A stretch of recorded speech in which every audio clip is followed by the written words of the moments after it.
সোমবার রাতে ঘটল অবিশ্বাস্য ঘটনা। ইসরায়েলের দখলকৃত জেরুজালেম শহরে রীতিমতো আলোর গতিতে নেমে আসলো ইরানি মিসাইল, যেখানে দেখা যাচ্ছে আছড়ে পড়ছে একের পর এক ইরানের ভয়ঙ্কর সব ব্যালিস্টিক মিসাইলের আঘাতে চূর্ণ বিচূর্ণ হয়েছে জেরুজালেমের রাস্তা, সৃষ্টি হয়েছে বিশাল গর্ত, ধোঁয়া আর ধ্বংসস্তূপে ঢেকে গেছে পূর্ব জেরুজালেমের আকাশ। আতঙ্কে ছোটাছুটি করছেন মানুষ, কেউ আশ্রয় খুঁজছেন, কেউ স্বজনের খোঁজে ছুটছেন হাসপাতালের দিকে, আর ধ্বংসস্তূপ সরাতে হিমশিম খাচ্ছেন উদ্ধার কর্মীরা। এখনো শুকায়নি খামেনির রক্তের দাগ। সেই পবিত্র রক্তের বদলা নিতে ইসরায়েলের দানবীয় আঘাত হানছে ইরান।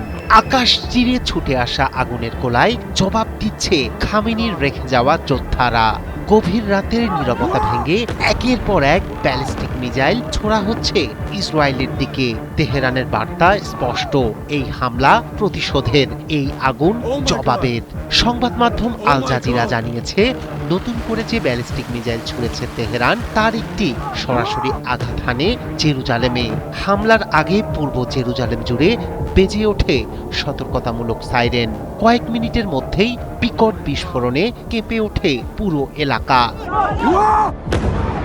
1967 সালের 6 দিনের আরব যুদ্ধের পর জেরুজালেম দখল করে নেয় ইসরায়েল। ফিলিস্তিনিদের কাছে শহরটি ঐতিহাসিক ও ধর্মীয়ভাবে গুরুত্বপূর্ণ। এখানেই অবস্থিত ইসলামের প্রথম কিবলা পবিত্র আল আকসা মসজিদ। তবে হামলা শুধু জেরুজালেমেই সীমাবদ্ধ নয়। পুরো ইসরায়েলকে লক্ষ্য করে 1 ঘন্টার মধ্যে অন্তত 3 দফা মিসাইল ছোড়ে ইরান। দেশ জুড়ে বেজে ওঠে সাইরেন। দক্ষিণাঞ্চল সহ বিভিন্ন এলাকায় মানুষ ছুটে যান বাংকারে। টাইমস অব ইসরায়েল জানায়, স্থানীয় সময় রোববার রাতে নতুন করে মিসাইল নিক্ষেপ করা হয়। অসমর্থিত সূত্রে জানা গেছে, সরাসরি তেল আবিবের বুকে আঘাত এনেছে একটি মিসাইল। তবে সব মিসাইল ভূপাতিত করা গেছে কিনা তা নিশ্চিত নয়। সবচেয়ে বেশি ক্ষয়ক্ষতির খবর এসেছে বেইত শেমেশ থেকে। সেখানে একটি আবাসিক এলাকায় সরাসরি আঘাত হানে ইরানি ক্ষেপণাস্ত্র। এতে অন্তত 8 জন নিহত এবং 20 জন আহত হয়েছেন বলে জানিয়েছে স্থানীয় সংবাদ মাধ্যম। কয়েকটি ভবন সম্পূর্ণ ধ্বংস হয়ে গেছে, বিশাল গর্ত তৈরি হয়েছে সড়কে। ধ্বংসস্তূপে আটকে পড়াদের উদ্ধারে কাজ করছে জরুরি সেবা বিভাগ। আহতদের দ্রুত নেওয়া হচ্ছে হাসপাতালে। এলাকা জুড়ে চলছে তল্লাশি অভিযান। মধ্যপ্রাচ্যে উত্তেজনা নতুন মাত্রা পেয়েছে। খামেনি হত্যার জবাবে ইরানের এই সরাসরি মিসাইল হামলা পরিস্থিতিকে আরো জটিল করে তুলেছে।